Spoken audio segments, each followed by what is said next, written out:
Hello, dear allies of Gaia. It is I, Fet, returning once again for another quick take on multiclassing concepts. Welcome back to Quicken the Silence, the series where I keep the details brief and the investigation rolls high. Today, we're talking about a popular subclass much adored by multiclassers everywhere. A lot of people love using the roguish Soulknife archetype because of their key features that have charges relevant to your proficiency bonus, which means that even if you take levels in other classes, your rogue still gets to do the stuff it can currently do more often. They have a lot of powerful abilities in later levels that can discourage the desire to multiclass, but if you have something a little different in mind, your psionic dabbling complements the aspects of many supporting classes. Not to mention you always have a weapon on you. No matter how many daggers the town guard shakes off that cloak of yours, they can't take away the blades your mind can conjure. We'll start with the most iconic multiclass I can think of. Rogue and fighter go hand in hand if you're searching for a solid arsenal. Versatility with skills, sneak attack mechanics, more attacks, and some combat recovery alongside more evasive capabilities, the more levels that you sink into rogue. Taking up to 6 levels in fighter gives you 2 feats and an extra attack every turn. No matter what archetype you pick for the fighter, going at least 9 levels into rogue can prove to be incredibly lethal. The fighter's Psi warrior archetype is an interesting pick, being able to reduce damage your allies take. You have 2 sets of psionic dice, and if you run out of points to boost your damage on the side, you can consult the other for the same purpose.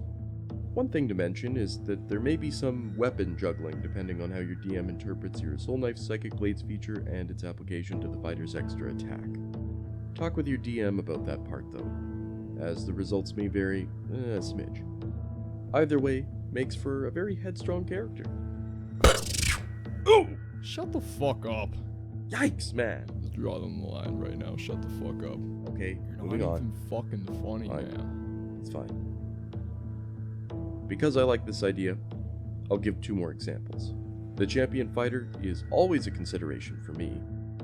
Sounds basic, but a crit on a 19 could be more useful for you than you'd believe. I don't think I would advise the idea of being a high enough level champion fighter to get a crit on an 18 or a 20. It's nice to have much better odds, but the focus on sneak attack damage and other features is much more worth it from my experience. Last of all, the Echo Knight.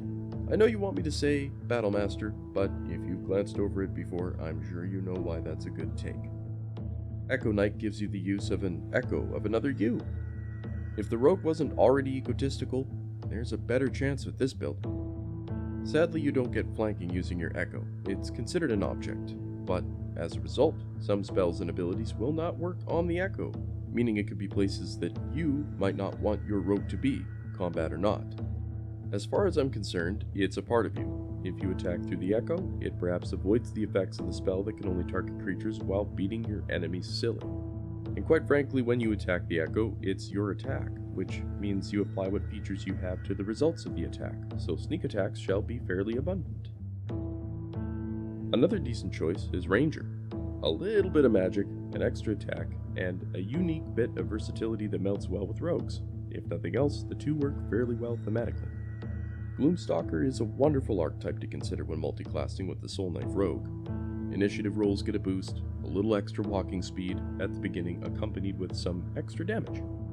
You also get a boost to your dark vision, or just dark vision if you don't have it already, and creatures with dark vision have a harder time finding you. Really damn decent on a sneaky stabby. You can really solidify your rogue build going 7 or even 8 levels into Gloomstalker. More saving throw proficiencies for spells and other effects is nothing to scoff at when a wizard is trying to control your mind. And if you're really looking to become a problem, taking 11 levels in Ranger gives you another attack when you miss once per turn. But at that point, assuming you have 3 levels in Soulknife, we may have put too much milk in our coffee. I do believe Ranger can be a devastating class when played well. And because of its unique toolkit, it can work as a little or a big piece to a multiclass build. For the rogue, spellcasting is often a consideration I've made in conjunction to their slippery nature. Taking Sorcerer is always an interesting choice. It will mean that we need to have decent dexterity and charisma, but ultimately charisma is always something I've seen as a good fit for a rogue. Plus you have access to the shield spell. That in itself is just plain good, and with what spell slots you'll have, it'll come in handy once in a while. But a huge focus on the Sorcerer would greatly take away a lot of what we can do with the Soulknife. A few levels into Sorcerer can give us some decent spells and, meta magic. So now we have spells that you can quicken for your bonus action, if that might be more useful than another Soulknife attack. Makes for a decent toolkit. Though you would need a physical weapon of some kind to pull that off unless your DM is willing to let you tie the two together. Personally, I believe the Clockwork Soul Origin fits well. It adds to the Soulknife in a more defensive nature. You're able to remove advantage or disadvantage on a creature within 60 feet using a reaction. That skill also scales with your proficiency bonus, meaning that if we really want to focus on Soulknife rogue levels, we have a decent contribution from the sorcery side of things that can even the odds or keep us breathing in many tense moments. More or less, a defensive take on an already evasive rogue can make us too slippery for some enemies to adapt to. All damage and no defense can make us too squishy a bug for the giants in the mountains and the dragons at our doorstep. At the end of the day, there's a lot of ways the Soulknife can work well with other classes and their subtypes, well, so to speak. Considering this is an archetype where you really only need good dexterity for it to work and its core abilities scale, as well as work with your higher level features, there's not a lot of wrong ways to build an intriguing multiclass. With the Soulknife Rogue as your framework, many paths can lead you toward a peerless warrior and a resilient ally. I hope that you enjoyed another multiclass highlight, and for now, we'll call our session done here. Until next time, when we shall briefly analyze another subclass and its compatibility with others of similar or opposing calibers. And if the sky is gray, but the breeze is gentle, the quiet palace shall be nearby.